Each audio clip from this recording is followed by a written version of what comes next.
business, and we're back with our topical analysis. At this time round, we're going to look at the tension between Kenya and Uganda, Kampala and Nairobi, as Kenya postpones Uganda's trip to resolve sugar and the milk standoff, which has been in place since 2019. But first, how about if you follow us on our social media platforms on Twitter and Facebook at Smart24TV. Let's talk business and we can share more of the ideas together. Away from that, you can also get onto our website at www.smart24tv.com as well. And not only that, meanwhile, you can also get on YouTube. We are streaming live at Smart24TV Space Live. Remember to hit the subscription button, quite important. We are on the journey to 300 subscribers.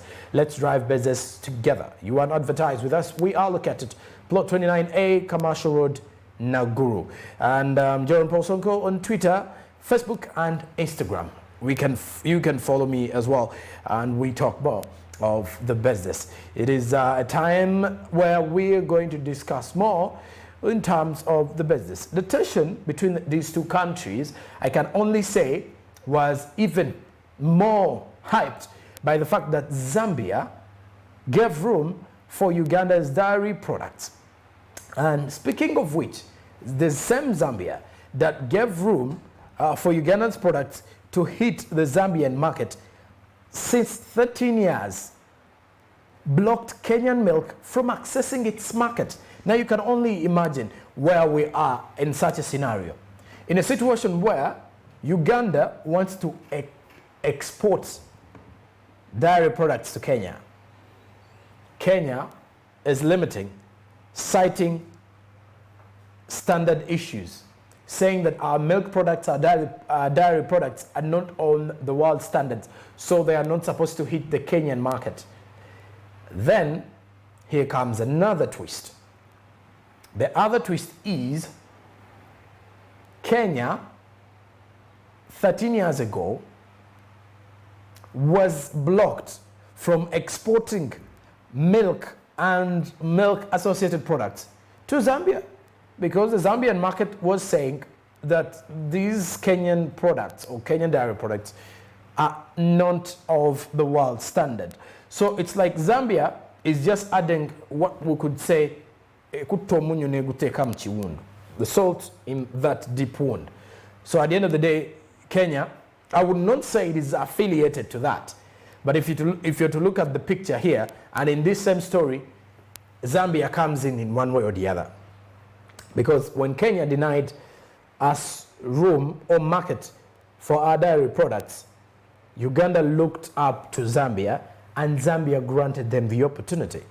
It's just like when you're out there seeking for the opportunity, and someone denies you a helping hand, and then someone offers the hand. Now, the one who denied you the helping hand had already been denied by the other person. So you're seeing the picture, which creates another tension. Let's look at this more and more. The Principal Secretary, State Department of Livestock, Harry Kimtai, that is in Kenya, said that the November meeting will not take place as planned as the Kenya Dairy Board was not ready. Remember, in October, it was pushed to November because in October there was a dialogue to discuss of the same matter about sugar and the milk standoff, and they did not come to a resolution or to a final state as the issue culminated into a postponement. So they had to adjourn the dialogue. So the dialogue or the talks to come to a major understanding. So we're waiting for hopefully this week or late November to see that this comes to pass. But according to the Kenya Dairy Board statements, they are not ready for the dialogue as of now. So which means they will have to push it to December, to a date that has not yet been officiated. So they can actually push it to December this year or January early next year. The officials are visiting Uganda on a verification meeting in a bid to resolve the standoff between Nairobi and Kampala over the milk and sugar exports. In 2019, December, started all this situation where Ugandan milk or dairy products were not accepted into the Kenyan market. and citing substandard products. Still with that, this very year, we had maize grains that were returned by the Kenyans, citing the same issue of substandard quality, beans and maize grains.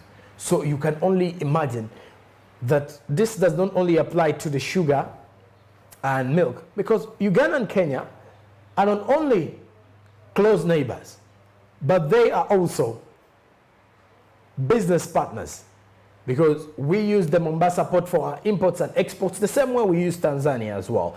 But if you look at the distance and in terms of logistics, you can only say Kenya has always been having the 60 or the higher advantage in terms of that. So Kenya has been a very good trading partner for years.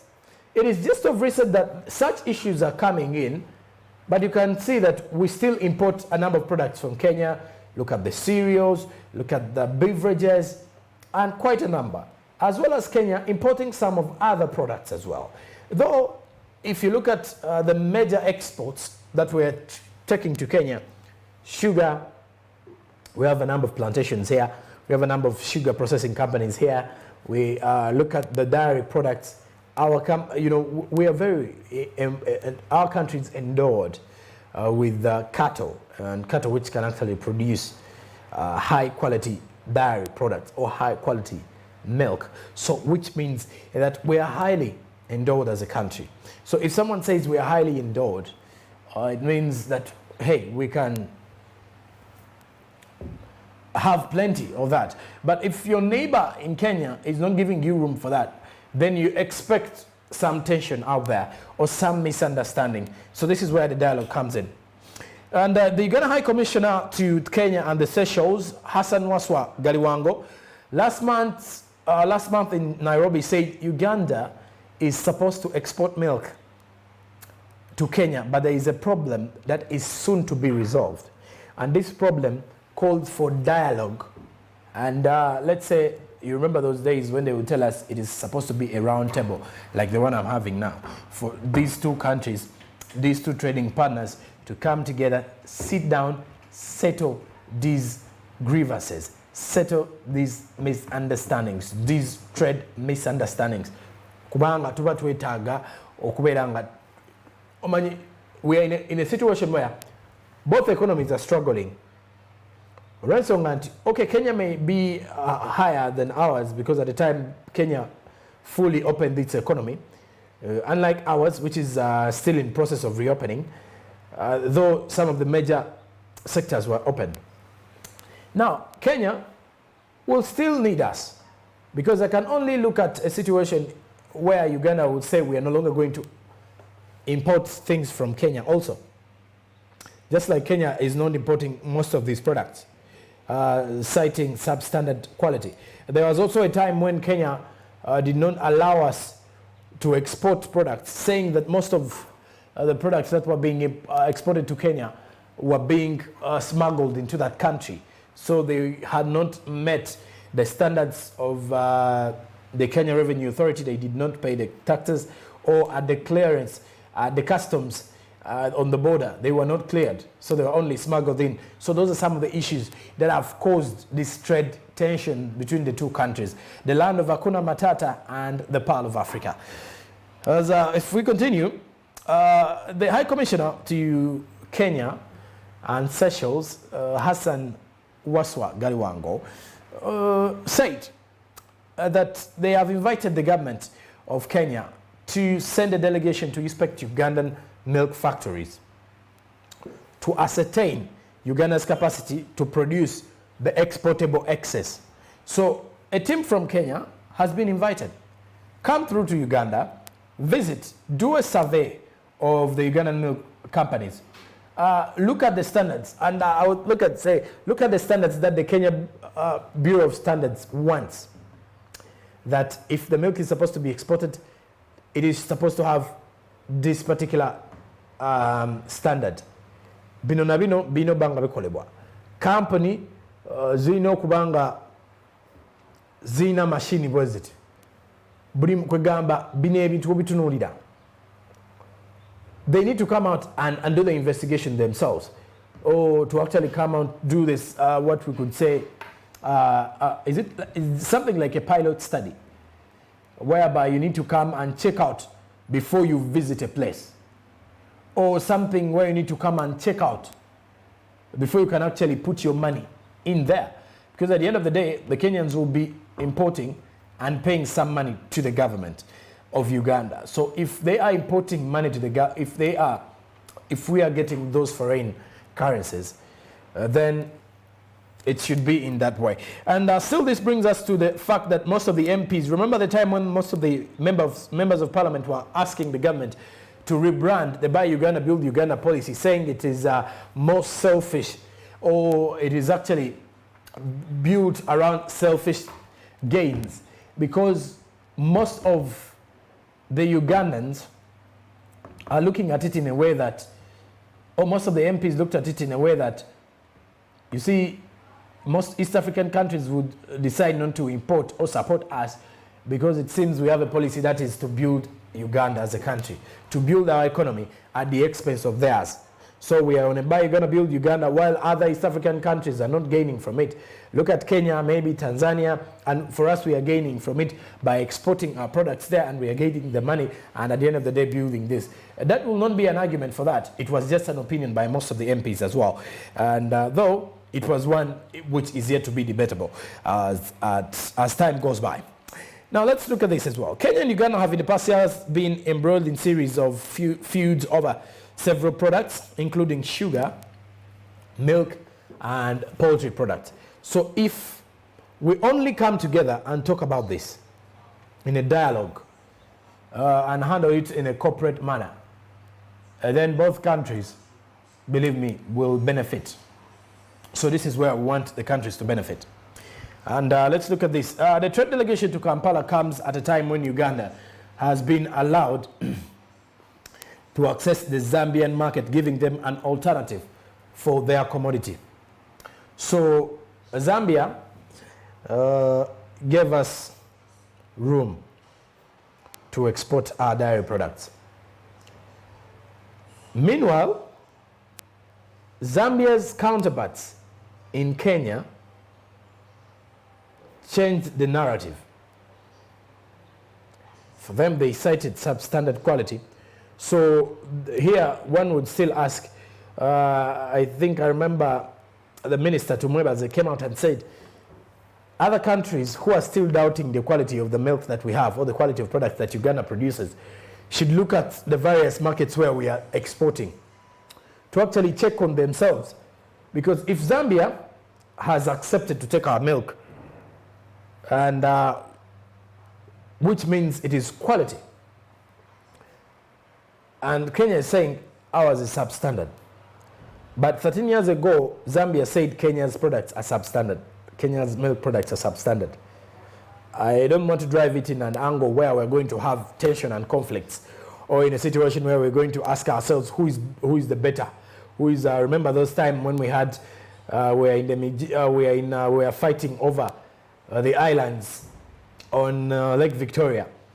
That was in time when this has actually been still ongoing, where the two countries are fighting, saying those islands belong to Kenya. Kenya is saying those were even in times of those were even in times of Mwai Kibaki, Mwai Kibaki when he was still president in Kenya, saying that this island belongs to us. And then the president here was also saying that is our island. And it actually also created a tension where both countries had to actually load their armies to actually go and safeguard the islands. So we don't want to reach in a situation of conflicts at a time, but we want to see that these tensions can actually be handled with care. As the Pearl Dairies, makers of Lato milk, secured annual supplies of milk to Zambia after the company suffered major losses when Kenya stopped exports of its products in 2019. The farm is the largest processor of milk in Uganda with a daily dairy capacity production of 800,000 liters. Its brand was popular in Kenya and retailed at a lower cost when compared with the local ones in Kenya. and also those here in Uganda. Zambia blocked Kenyan milk from accessing its market 13 years ago over standard issues, and Nairobi, through its High Commission office in Lusaka, has over the years been frantically fighting to access the market, but all in vain. So I hope what the Kenyan High Commission ordered Nairobi through its High Commission office in Lusaka is not what the case is, not the same case that we are going to face in Uganda. Something that started in October, pushing now to November. Now the dialogues have been postponed. I hope it does not start like that, to postponing it from 2022 to 2023. From that, we will hear Uganda and Kenya have had a stint for 10 years where Uganda's dairy products have not been exported to Kenya. So, as we are winding up with the same situation, the bigger question here is,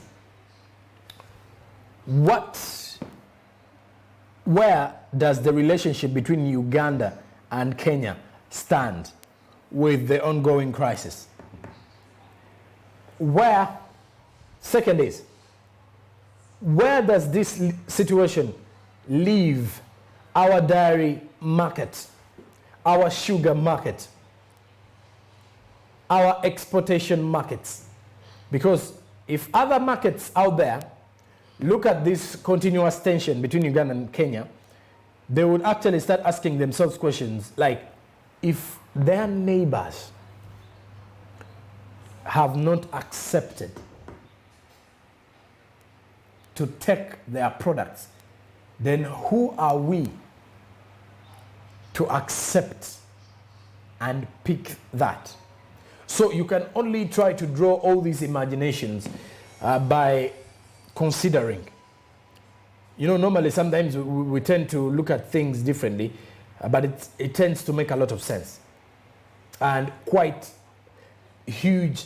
And it's just like a statement of a warning, whereby someone comes out and tells you, you see, this is what is happening on ground. But have you noticed that if this is what is happening on ground, we need to understand the nature of how things are supposed to be done? So with this ongoing crisis, we can only hope for the future and for the better of the future, and we can only ask that this tension cannot continuously go on, because all we seek for is to see that we gain from our exports, and so that we can actually get ready market for our products as well.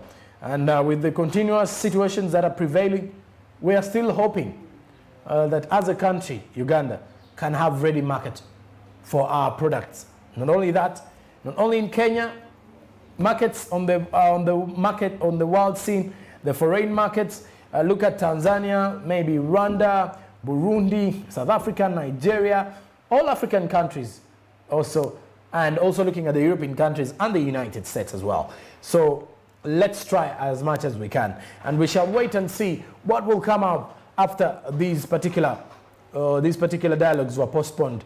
And the bigger question would be, we hope it comes to pass. I'm Jerome Paul Sonko, and surely this brings us to the end of our topical analysis. Coming up after that, we have the entertainment business with Andrew Barije. So get ready and prepared, because he has more from the world of the movies, music, and what you need to know about the entertainment business. There's a lot of money in entertainment.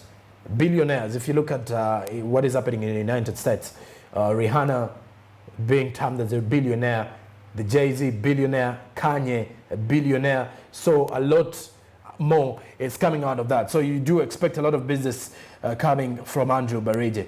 At the end of the day, we'll be right back. So just stick around as Andrew Barije will take you away with the business.